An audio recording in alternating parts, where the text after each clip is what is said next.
Hernández y bueno, invitado aquí por Claudio, les voy a hablar del cuchillo canario. Antes de empezar con eso, decirles que estoy totalmente aturdido y abrumado del recibimiento que he tenido aquí. Me han tratado muy bien, me ha ido bien en la feria, estoy la verdad que muy contento de haber compartido también con otros compañeros y de ver tantas cosas diferentes a lo que nosotros allá realmente tenemos. Y contarles que bueno, yo empecé en el mundo de la cuchillería hace 10 años. Hasta ese momento no tenía nada que ver con esto, ni por parte de familia, ni vecinos, ni nada de nada. Me he dedicado toda mi vida a dar clases, soy maestro de primaria, era maestro de primaria, hasta hace 10 años, en el que bueno, nace nuestro hijo, el más pequeñito, y coincide que mi mujer se incorpora después de la baja en septiembre. Entonces yo me planteé pues quedarme un año en casa con el niño y me pide un año de excedencia en el trabajo, en el colegio, ¿no? No empecé el curso y después de eso ya no regresé más a dar clases. Y me quedé en casa, empecé a hacer cuchillos, un poco de broma, porque tenía tiempo, y al final se ha convertido en mi oficio. Soy una persona curiosa, me gusta entender las cosas que pasan, por eso el tema de la forja es algo que me apasiona, porque me queda mucho que aprender, eso también me motiva a seguir trabajando e indagando en eso, y bueno, a pesar de que llevo 10 años, creo que he conseguido un nivel de ejecución y el respeto también de otros cuchilleros viejos que están en las islas y que son, no sé cómo van las cosas aquí, pero son duros de pelar, ¿vale? Entonces,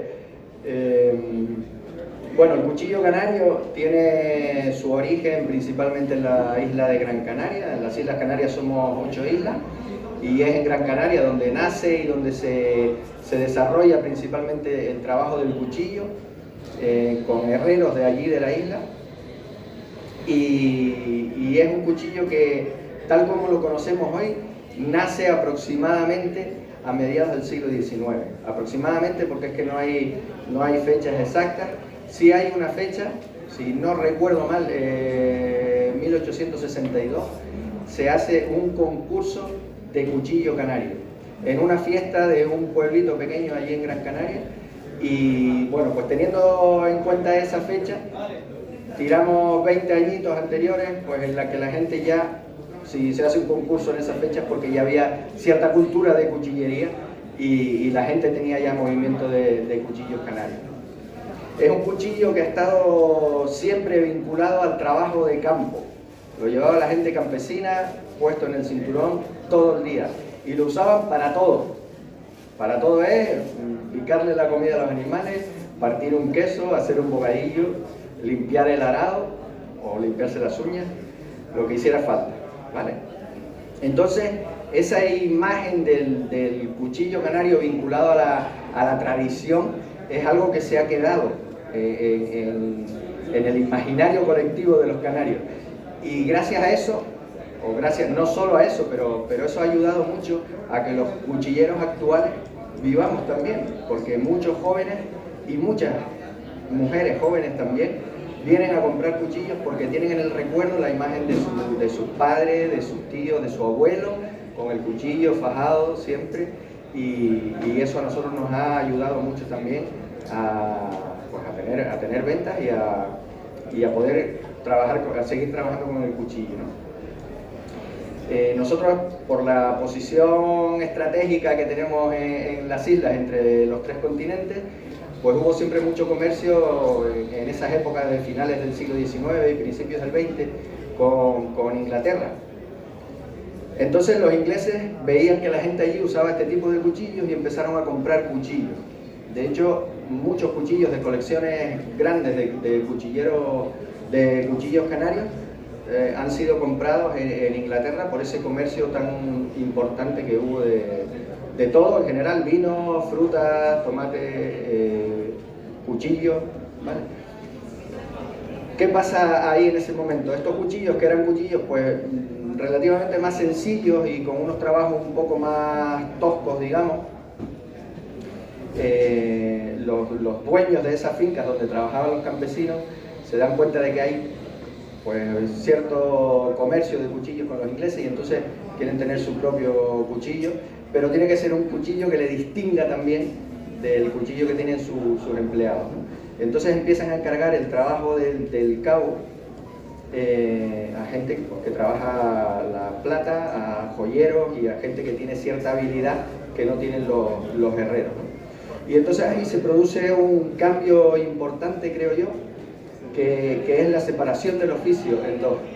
Hasta ese momento el propio herrero hacía la hoja y montaba el cabo y lo dejaba pues con más o menos habilidad.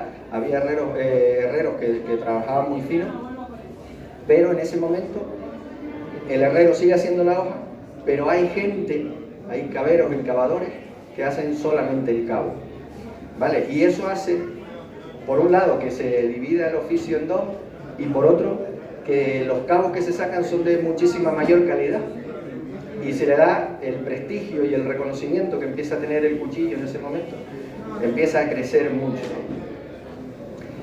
Eso para nosotros, claro, también es un hándicap y es para nosotros actualmente, y es una oportunidad de avanzar y de mantener, porque si no se hubiera especializado tanto el trabajo del cabo, probablemente el cuchillo canario se hubiera quedado un poco más atrás, ¿no? Y no nos hubiera obligado a los cuchilleros actuales a esmerarnos tanto en hacer un buen trabajo con esa meticulosidad que tenemos que tener y con esas simetrías y con esas cosas. Entonces, gracias al trabajo de los artesanos que estuvieron antes de nosotros, que supieron darle el valor que tiene el cuchillo y que supieron adaptarse también a los cambios que iban pasando en la sociedad, ¿no? Nosotros ahora mismo, pues las condiciones han cambiado mucho.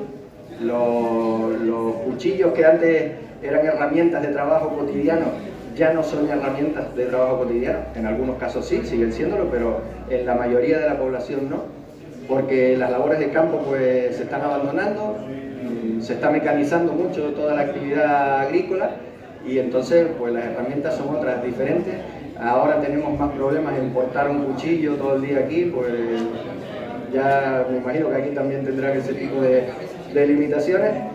Entonces ahora el cuchillo se está vendiendo principalmente para gente que colecciona o para gente que lo quiere usar más en la cocina o en una huertita que tiene en la casa y corta unas lechuguitas y no sé qué, o se lo lleva de excursión al campo para eso, hacer un bocadillo, cortar una frutita o cosas así. Pero a pesar de ese cambio, esa adaptación de los cuchilleros ha seguido funcionando y ahora mismo el cuchillo canario está en un momento bastante bueno de salud. No somos muchos los cuchilleros que nos dedicamos a hacer cuchillo canario, pero sí es verdad que hay un grupo y hay gente que hace unos trabajos espectaculares. Aquí la verdad es que he recibido mucho halago y me voy con la autoestima por los aires, pero hay compañeros que hacen trabajos también muy buenos, ¿no? La elaboración, pues bueno, empezamos preparando la hoja. Antiguamente los aceros que se utilizaban, como casi en cualquier sitio, eran aceros reciclados de herramientas o de pedazos de coche o cualquier cosa que tuviera un acero que sirviera para hacer un cuchillo. Hoy en día casi todos ya utilizamos aceros comerciales que vienen para cuchillería específicamente, porque bueno, sabrán muchos que el rendimiento es mucho mejor, el acero está hecho para esto y si uno le coge el punto al tratamiento térmico, las prestaciones y el resultado que da el cuchillo al final es maravilloso. Pues se preparaba la hoja forjada, tiene tres partes principales que son un poco engorrosas, que son el colchón, este engrosamiento que aquí le llaman botón, ¿sí, no? Botón, Y después la garganta y la barbilla, que son estas curvas que tiene aquí, ¿no? Esas son las tres partes claves que tiene la hoja y que a la hora de forjarla tiene cierta complicación porque hay que engrosar, recalcar todo el material para hacer un engrosamiento y conseguir hacer el colchón. Y después forjar a contramano, digamos, echar el material hacia atrás para que nos quede espacio aquí y poder hacerle esa garganta y esa barbilla, ¿no? Esta forma nos permite también tener una guarda para el dedo, una guarda natural, digamos, o integrada dentro de la forma de la hoja, que nos hace de guarda en el dedo. Es un cuchillo que se utilizó principalmente en la platanera, ¿vale? La platanera es una planta que tiene un rolo, un tronco bastante grueso y es muy fibrosa y con mucha agua. Entonces las hojas tenían que ser hojas finas para que de un solo tajo cortara eso y no se nos quedara embuchada dentro, que después hay que estar sacando y volviendo a machetear, ¿no? Y se queda ahí trancada un poco, ¿no? Entonces, por eso es que la hoja del cuchillo canario, a pesar de que estas que yo traje vienen un poquito más gruesas de lo que suele ser o de lo que era normalmente, ahora ya los usos también han cambiado. No hace falta que sea tan fina porque ya no se trabaja con cuchillo canario o se trabaja poco con el cuchillo canario en la platanera, ¿vale? Entonces, bueno, las tres partes estas, colchón, garganta, barbilla. En el colchón es donde se firma el cuchillo. Aquí viene la firma de los artesanos. Cada artesano tiene, pues, podríamos decir que es un código de líneas y puntos en algunos casos, y cada uno tiene su propia firma que viene aquí en el colchón, ¿no? Tenemos una espiga completa que es cuadrada hasta el final y en esa espiga montamos el cabo del cuchillo, ¿vale? Tradicionalmente lo que se ha utilizado son monedas de pesetas. Los españoles pues han tenido siempre cierto prestigio en el tema de los aceros y en las monedas también. De hecho, uno se pone a laminar monedas y a mí que me traen monedas porque saben que estoy en esto y tal, que no sean pesetas, 5 pesetas, o estallan en la laminadora o después cuando vas a usarla o la quemas y es muy frágil. Esta tiene una cantidad de níquel bastante importante y es un material perfecto para este tipo de trabajo. Es duro, no se oxida, se pule perfecto. Los dos casquillos están hechos con moneda y después empezamos a trabajar el cuerno. Para trabajar el cuerno se cortan pedazos, se calientan, se planchan y cuando están planos se llevan a la medida que lleve. Hay piezas que van desde 1 milímetro hasta 10, 12, 15, 5, 7, depende, ¿no? Los tenemos en esa medida y los montamos todos en el orden que lleva, o que va a llevar definitivamente. En cuadrado, en redondo, pues como lo queramos sacar, ¿vale? Se le hace el agujero cuadrado para que no se nos gire como la espiga es cuadrada, tiene que llevar agujero cuadrado. Y le damos la forma redonda al cabo. Cuando ya tenemos toda la forma redonda, volvemos a desmontar todo y entonces empezamos a trabajar pieza a pieza individual, haciendo los cortes para incrustarle el metal dentro, ¿vale? Todas las rayitas que ven ustedes en el dibujo son incrustaciones de metal sobre el propio cuerpo, ¿vale? Si tienen dudas o cualquier cosa... Esa es la pregunta del millón. Tiempo, pues depende mucho del diseño y de la mano del artesano. Cuando yo empecé en hacer este cuchillo podía estar 3 o 4 días o una semana y ahora en 2 días lo tengo listo, ¿vale? Pongamos que así tirando barro a la pared, como se dice, 10, 12 horas mínimo. De ahí para arriba hay cuchillos que son muy complejos y que puede estar una semana de 8 o 9 horas diarias trabajando en ellos, ¿vale? Bueno, una vez que ya está todo dibujado, le volvemos a pasar un poco de lima, lijar y un pulido con pasta blanca y listo, ¿vale? Tiene una peculiaridad, bueno, curiosa, que es esta perillita aquí. La espiga sale por encima de la perilla y después se martillea para que haga una rebaba y tranque todo el cabo, ¿no? No tiene ningún elemento adhesivo que lo pegue a la espiga, ¿vale? Entonces eso tiene la capacidad de que antes la gente, pues al ser las hojas tan finas, las gastaban de afilarlas porque la usaban mucho. O daban un golpe mandado y se rompía la hoja o se quedaba torcida o lo que fuera. Entonces iban al herrero y le decían, écheme una hoja. Y entonces aquí se le quita medio milímetro y se desmonta todo el cabo otra vez y se le pone una hoja nueva. Se le pasa una lijita al cabo y queda el cuchillo. Yo he restaurado muchos, pero hace poquito restauré un cuchillo muy bueno, antiguo, tendría unos 120 años aproximadamente. Vino todo oscuro, con una pinta muy mala, pero con una lijita fina de grano 400, no me hizo falta ni irme más abajo. El cuchillo quedó un espectáculo y con una hoja nueva. Entonces le damos otros 120 años de vida, ¿vale? Los materiales orgánicos estos, de que tienen una dureza y una durabilidad muy grande, permiten eso. Yo mis cuchillos los garantizo todos a que los van a heredar los nietos. Es decir, me comprometo a que la durabilidad es enorme. ¿Por qué? Porque trabajando de la manera que se hizo tradicionalmente, el material permite dar esa garantía. Hombre, siempre teniendo un cierto cuidado, que pues todos sabemos, ¿no? No dejarlo mojado, no meterlo en la vajilla, no sé cuánto. ¿Por qué? Porque la pieza de cuerno, o sea, el cuerno se comporta como la madera. Con las humedades se hincha y con el tiempo seco se deshincha. Y como tiene tanto corte, pues puede saltar alguna pieza o puede pasar algo. Pero si con un cuidado mínimo, el cuchillo aguanta muchísimos años. Sí. No.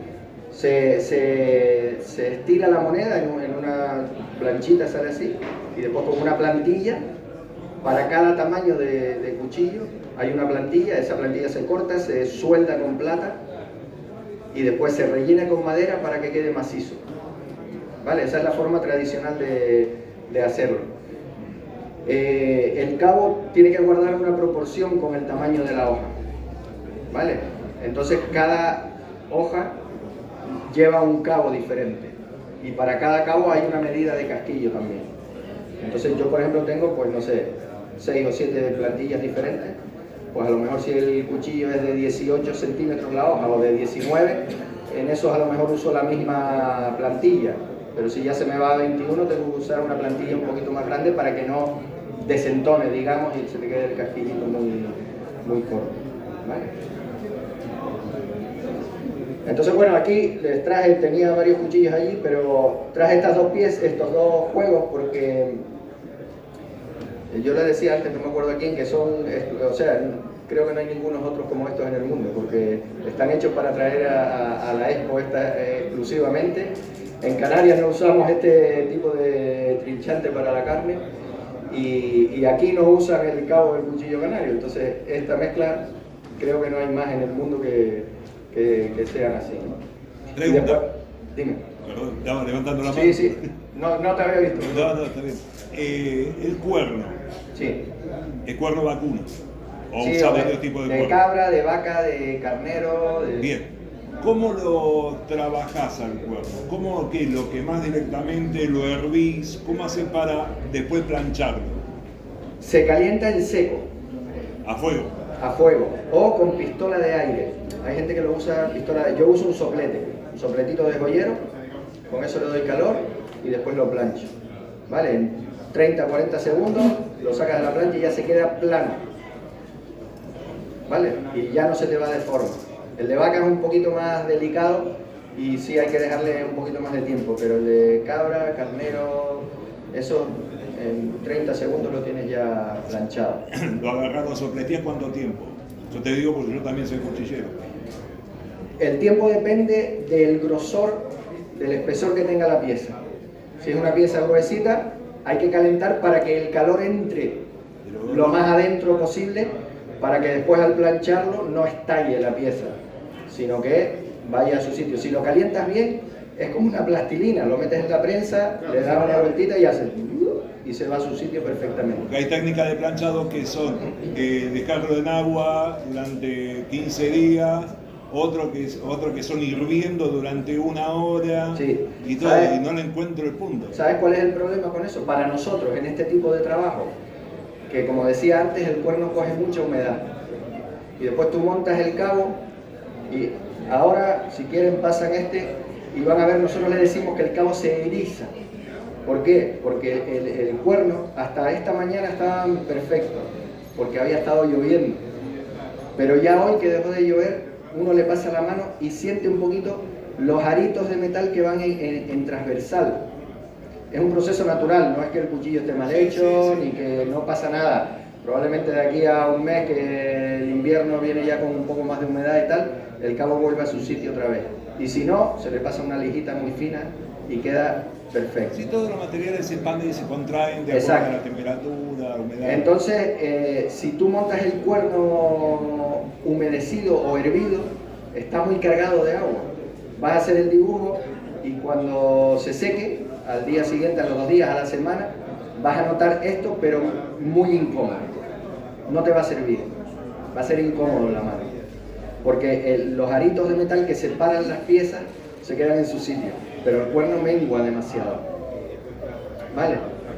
Entonces, claro, es como, bueno, si quieren pasarlo y le pasan la mano, lo acarician un poco para que sientan esa... nosotros le decimos que se eriza el cabo, ¿no? Pasa normalmente en verano, se erizan un poco, en invierno vuelven a estar. Cuanto más uso se le dé, menos erizamientos hay. ¿Vale?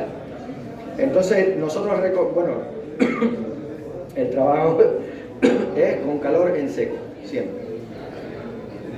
Si haces otro tipo de cuchillos, a lo mejor con cachas o tal, que no tienes esa interferencia con el metal, te vale hervirlo. No, pero en este tipo no. Expandiendo.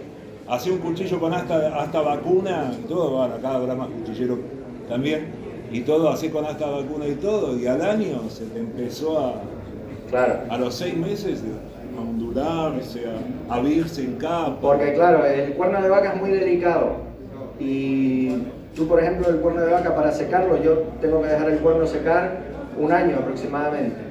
Desde que se corta del animal hasta que se puede usar en el cuchillo, puede pasar 1 año. Para que esté bien seco. Es como la madera, si cortamos el árbol y hacemos el mueble, cuando la madera seque, el mueble se nos queda cojo por todos lados, no nos abre la gaveta, ¿no? Pues esto pasa más o menos igual. Tenemos que tener el cuerno bien seco para que el resultado al final, pues, sea bueno. ¿Puedo sacar una foto? Sí, claro. Gracias. Pregunta, ¿se hacen diferentes tamaños los cuchillos? Sí, yo, bueno, tradicionalmente se usaron cuchillos de 18 centímetros aproximadamente para arriba, 17, 18 a 25, según el uso que se le fuera a dar. Ahora ya hacemos yo hago cuchillos hasta de 11 centímetros, cuchillitas chiquitas, que no me gustan mucho porque a la vista me parecen muy bonitos, pero no me parecen prácticos, porque como les decía que hay que guardar una proporción, el cabo queda muy chiquitito. Y a pesar de que yo le pongo a lo mejor 2 centímetros más de lo que lleva, que ya a la vista se ve desproporcionado, sigue siendo muy pequeño. Y a mí eso me crea cierta... Bueno, me gusta, pero no me parece algo... Pero se venden y hay gente que los... Y yo qué sé, para pelar fruta o para eso van genial. Esto es un invento, esto no es cuchillo canario, pero está hecho a 7 caras y es un cuchillo para quesos cremosos, tipo brie o camembert o eso, ¿no? Los agujeros en la hoja van para que ese queso no se nos quede pegado en la pared de la hoja, sino que respire un poquito y podamos cortarlo sin que se nos quede aquí el pegoste del queso. En general, ¿qué acero usan para este tipo de cuchillos? Ahora mismo, pues como trabajamos con aceros industriales, digamos, ¿vale? Pues cada uno le da su impronta también. Yo trabajo normalmente con 2 aceros inoxidables y 2 al carbono. De inoxidables trabajo con N690, que es lo que traje para acá de Volga, son aceros inoxidables de gama alta. Y trabajo también con MOVA 420, ¿vale? Que también es un acero que da un resultado bastante decente, ¿vale? Y después con inoxidables, pues trabajamos F114, bueno, las nomenclaturas son europeas, no me sé las traducciones aquí, pero F114 y ¿cuál es el otro muchacho? No me acuerdo, se me acaba de ir. Pero bueno, intento siempre que sean aceros que den buenos resultados, vamos. Y trabajar, no siempre trabajo con los mismos, pero sí intento mantener un trabajo continuado con el mismo acero. Porque para mí, para todos, el tratamiento térmico, que no es solo templar, sino todo el proceso, desde que forjamos hasta que el cuchillo está terminado para entregar al cliente, todos los pasos que hacemos en el tratamiento térmico son fundamentales. Y de eso depende que el cuchillo sea un buen cuchillo o no. Si perdemos la maña con el acero, podemos tener el mejor acero del mundo, pero el cuchillo no sirve. O no sirve lo que debería, ¿no? Va a perder el filo muy rápido, va a no sé qué, bueno, todo lo que sabemos. Entonces, la guiaura siempre es simétrica del centro hacia el lateral. Sí. Eso es una cosa súper importante y bueno, yo he hecho algún curso de iniciación y la simetría hay que trabajarla muchísimo porque desde el centro de la pieza central hacia un lado y hacia otro es exactamente igual, o debería ser exactamente igual, ¿vale? Pero es que después tenemos que trabajar la simetría también en cada una de las partes, ¿vale? Aquí tenemos un espacio que está muy dibujado y a los lados tiene lo mismo, o sea, es simétrico por todos lados. Eso a mí me costó un montón entenderlo. Cuando yo empecé a hacer cuchillos, mi maestro Ramón García, estuve en la casa y tal y cual y me traje para mi casa una hoja de un cuchillo y unos pedazos de cuerno.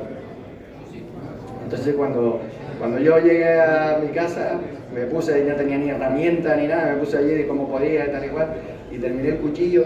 La ilusión que a mí me dio aquello, no se la pueden imaginar. Y saqué una foto y se la mandé a Ramón, digo, Ramón, mira, ya hice mi primer cuchillo. Y la respuesta de Ramón por WhatsApp fue, ¿qué mierda es eso? Y yo digo, esto no es tan fácil. Y entonces, digo, coño, ¿pero qué pasó? Pues tú no ves que no suba nada. Joder, ¿verdad? Monto un segundo cuchillo y la respuesta fue la misma. Y hasta el cuchillo 20 por lo menos, que me tuve que ir otra vez a la casa para sentarnos los dos y que me explicara principalmente el tema de la simetría, porque parece que es, bueno, pongo piezas ahí, les hago... No, tiene que tener un orden, ¿vale? ¿Por qué? Y él me lo decía, me lo explicaba, pero hasta que uno no le entra en la cabeza no... Pero después me he dado cuenta, y hablando con gente también del mundo de las bellas artes y profesores de escultura, de dibujo y tal, el cuchillo tiene que tener armonía también, y tiene que ser goloso para el ojo, que nos den ganas de mirarlo y esa belleza la conseguimos si tenemos armonía en todo, no solo en las formas, que son muy importantes, sino en la simetría, ¿vale? Y eso es algo que, bueno, la diferencia es que tú ves el cuchillo y dices, señor, está bien, pero hay algo como que... Pero de repente ves otro y dices, madre mía, pero esto es... Esa es la diferencia en formar una buena simetría, en tener las piezas bien separaditas, en que la forma sea estilizada y, bueno, ahí entramos en otro... Vale, pero sí. ¿Tiene alguna influencia de algún tipo árabe, diseño, sobre todo en la empuñadura? Sí, bueno, el cuchillo canario es el cuchillo canario. Es decir, igual que aquí el cuchillo criollo puede tener influencias de otros tipos de cuchillos, en Canarias se adaptó y salió una tipología de cuchillo propia de allí porque era lo que la gente necesitaba o lo que le gustaba y lo hacían así a ese estilo porque era lo que era práctico, ¿no? Pero está claro que tiene cierta influencia. A mí, por ejemplo, se me parece mucho al cuchillo albaceteño antiguo. Bueno, del norte de África también hay algunos en Marruecos y en toda esa zona del Rif por ahí hay cuchillos que tienen ciertas similitudes con esas incrustaciones, incluso los casquillos, dos casquillos en las puntas. Los árabes estuvieron en España muchísimos años Y cuando los españoles ya después vinieron de regreso para Canarias, pues traían también esa impronta que ya habían aprendido no creo, o sea, no creemos que haya sido traída directamente del norte de África, pero sí a través del circuito español, digamos. ¿Se hace también juego de cuchillo y tenedor o solo son los cuchillos? Principalmente cuchillo. Ahora ya como cosas modernas, digamos, sí se hace, pues yo que sé, una cubertería de 6 servicios, o cuchillo tenedor para una cosa un poco así, o esto que bueno, me lo trae para acá, pues porque creo que comen carne por aquí, ¿no? No, cansado. ¿Con qué logras ese cepillado, ese acabado tan particular? ¿El de la hoja? Sí. Eso es una característica también que a la gente le suele chirriar un poco, ¿no? Incluso de contra, pues tienes un cabo tan elaborado y ¿por qué no repasas la hoja hasta dejarla pulida, ¿no? Ese acabado es un acabado característico y tradicional también de la hoja del cuchillo canario. Entonces lleva esa terminación siempre. No, pero ¿cómo lo logras? ¿Con alguna máquina? Una lijadora y después le paso a mano con un grano 80 o 120 y tiene esa terminación. Pero no se pulen a espejo las hojas del cuchillo. Queda medio rústico que con las vetas. Sí, no sé, es un acabado que es así. Tengan en cuenta que estamos hablando, está catalogado como oficio tradicional allí en las islas y tiene esa parte cultural, etnográfica, es muy importante, ¿vale? Para mí es tan importante que yo hoy vivo del cuchillo, pero si tuviera que dejar de vivir del cuchillo para no intervenir en ese proceso histórico, digamos, cultural, dejaría el cuchillo.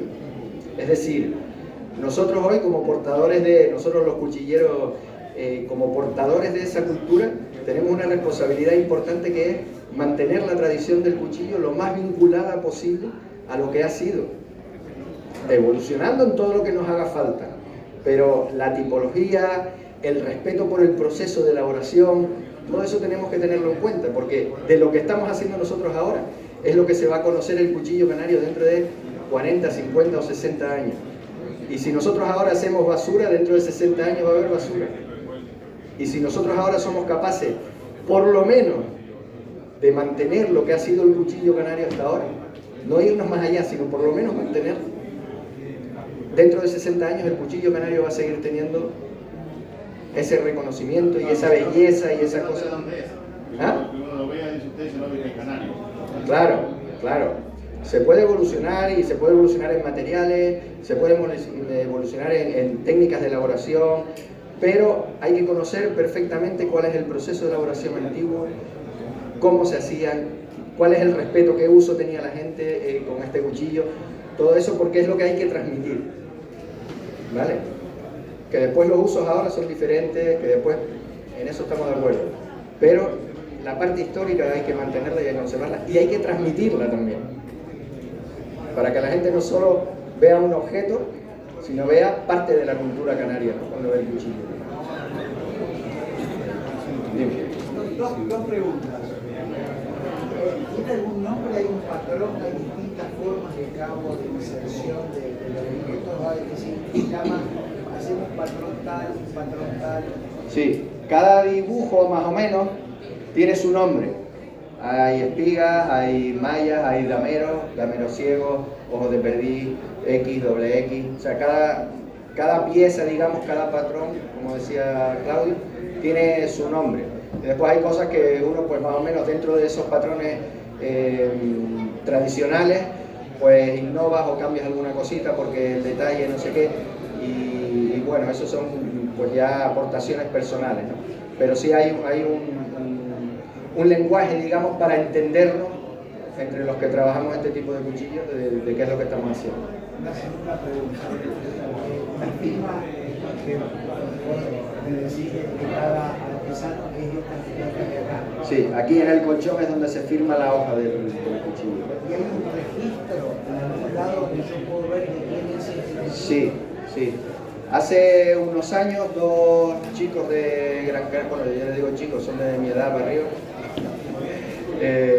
hicieron un trabajo muy bueno sobre el cuchillo canario y han publicado ya 2 libros, uno con los cuchillos antes del siglo XX y otro con los cuchillos canarios después del siglo XX, ¿vale?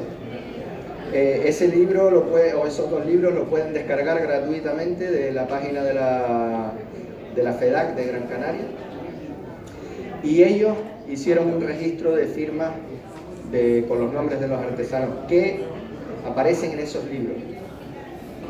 Si no me equivoco, creo que sí, en los libros está, ¿vale? O sea que... Una pregunta, yendo a la parte de construcción del cuchillo, o curiosidad. Espera, déjame para no olvidarme, no te olvides tú de la pregunta, por favor.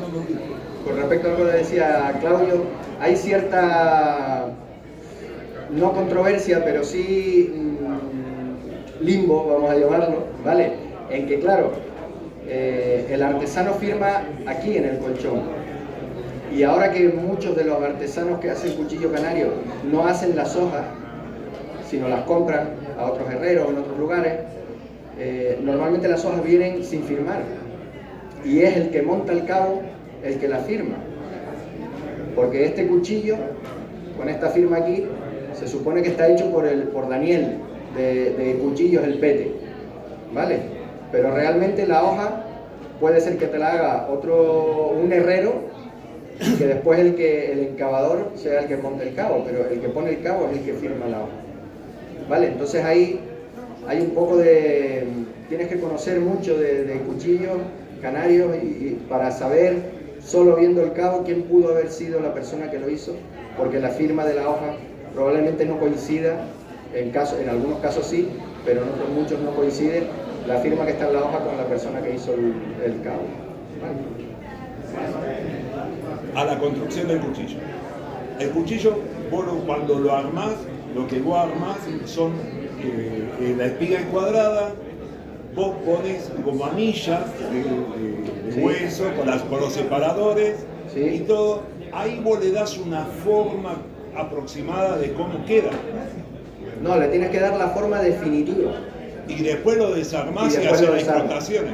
Claro, porque si le das una forma aproximada y te queda 1,5 milímetros por fuera de lo que va a ser al final, cuando le pases lima, lija y no sé qué, Te comiste la incrustación. puedes comerte la incrustación si no está bien hecha, o se te pueden saltar, porque el espacio que tienen dentro del metal, del cuerno, es muy poquito y no tiene donde agarrar dentro del cuerno, ¿vale?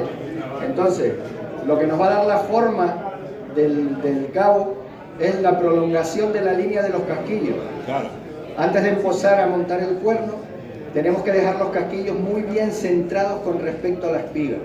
Es decir, de la espiga al borde este del casquillo tiene que medir lo mismo que a este lado, que a este lado y que a este lado. Eso tiene que ser exacto. Tiene que ser a la micra, porque si no está así, se nos va un poquito más para este lado y ya el cabo se nos va a ir y ya después lo vas a mirar y Está torcido. está torcido, no nos sirve. Los 2 casquillos se ponen en el sitio que van a tener definitivamente, sin nada en medio, y ahí se centran, se le van metiendo cuñitas de metal hasta que quedan perfectamente centrados. Son la columna vertebral del cuchillo. Después montamos todas las piezas, como decía el compañero, y después le damos la forma siguiendo la línea de los casquillos. Y si yo prolongo esta línea y prolongo esta línea, se me van a encontrar justo en el centro de la pieza central. Si no me pasa eso, el cabo me va a quedar torcido, los casquillos están mal montados. ¿Y después cómo lo desarmás para volverlo a armar? Porque está puesto a presión, no tiene ningún pegamento ni nada. Claro, pero los casquillos vos los centraste. Sí, Pusiste las anillas, le diste la forma definitiva, Sí. y todo. Después lo tenés que desarmar para hacer la incrustación. Sí. ¿Y cómo te quedan los casquillos? ¿No se te mueven? ¿Qué lo fijas No. con pegamento? no, lo fijas con las cuñitas y ahí se queda, eso no se mueve. ¿Y cómo sujeta para que no se te salgan de arriba? ¿Entendés la pregunta? Sí, este cierre se pone ya cuando el cabo está todo dibujado y casi terminado. Y entonces aquí es donde lo rematas, para que ya quede trancado. Pero hasta ese momento no lo puedes cerrar, porque entonces no puedes sacar las piezas Por para eso. dibujar. Y entonces- Pero esto está a presión. Ah, Entra apretadito, pero que tú después lo puedas sacar. ahí entendí. Vale, entra, tienes que tener un poco de... Claro, digo, si te queda muy largo, tienes que volver a rellenarlo de madera para que ajuste bien, o si no es mucho, pues meterle cuñitas para que quede en el sitio bien puesto. O sea que desde que se arranca el bumper se arranca de forma precisa, no hay una aproximación. Sí, yo siempre le digo a la gente que son muchos pasos y todos ellos tienen que tender a la perfección. Estamos trabajando todo a mano, sin torno, sin nada, con limas, lija. Todo tenemos que tender a que sea perfecto. Si no tendemos a la perfección, vamos sumando errores que al final nos hacen que el resultado no sea todo lo bueno que podría. Está claro que va a tener fallos. Artesanal. Va a tener fallos, y si uno se pone a mirar, fíjate, coño, aquí la rayita se le fue un poquito, ¿no? Son fallos que entran dentro del proceso artesanal. Si son fallos que ya se nos van de eso, hay que quitarlo y preparar una pieza nueva, o ¿vale? Si queremos que el resultado sea, ¿me oyen, no? Sí. Que el resultado sea todo lo bueno que queremos. Muchas gracias por escucharme, por el recibimiento que me han dado, por la acogida y por el interés que han mostrado. La verdad es que me voy muy contento. Bueno, muchas gracias, Daniel.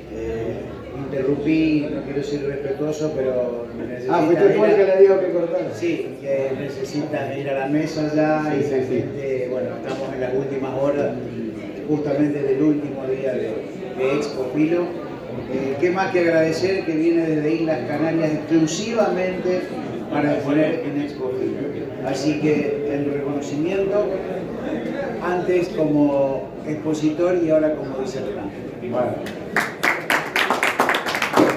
Muchas gracias, Pablo, por todo. Un placer, un gusto. Gracias. Y si me disculpan un segundo más, aprovechando que está... Solo quedan dos como jueguitos de estos, únicos en el mundo. Aprovechen, ya que estamos acá y tenemos al amigo Abel, padrino de la Expo-Filo, quería también hacerle entrega de un diploma, un certificado de participación. Me quedé corto de padrino, eso sí, la próxima veremos. Bueno, sí, para que se vea. Gracias. Bueno, muchas gracias. Gracias, Daniel. Gracias. Ahí está, muchas gracias. Muy interesante. Muchas gracias.